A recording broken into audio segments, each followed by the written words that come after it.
నీ పరిశుద్ధమైన నీ ఘనమైన నామమున దగ్గరైన స్థితులు స్తోత్రాలు చెల్లిస్తున్నాం. మీరు ఆశ్చర్యకరుడు, ఆలోచనకర్త, బలవంతుడ దేవుడు తండ్రి. నిత్యము నిరంతరం ఏకరీతిగా భవించండి. మీరు చేస్తున్న మేలు బట్టి మీ కృతజ్ఞతాస్తుతులు స్తోత్రాలు చెల్లిస్తున్నాం.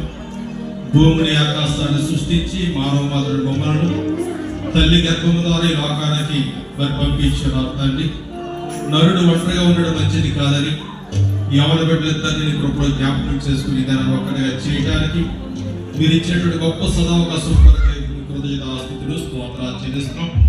వివాహం జరిగిస్తున్నటువంటి దైవజనులను బట్టి మేము అంతగానో సంతోషిస్తున్నాం తండ్రి. వారిని వారి కుటుంబాన్ని దీవించి ఆశ్రయించి ఈ వివాహంలో తండ్రి ఎంతో క్రమముగాను మర్యాదగాను జరిగిస్తున్న విధానం బట్టి మేము కృతజ్ఞతాస్తుతులు స్తోత్రాలు చెల్లిస్తూ జరగబోతున్నటువంటి కార్యం ఘనంగా జరిగించండి.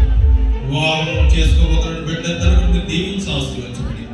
మా ప్రభువును మన రక్షకుడు యేసుక్రీస్తు పరిశుద్ధ నామమున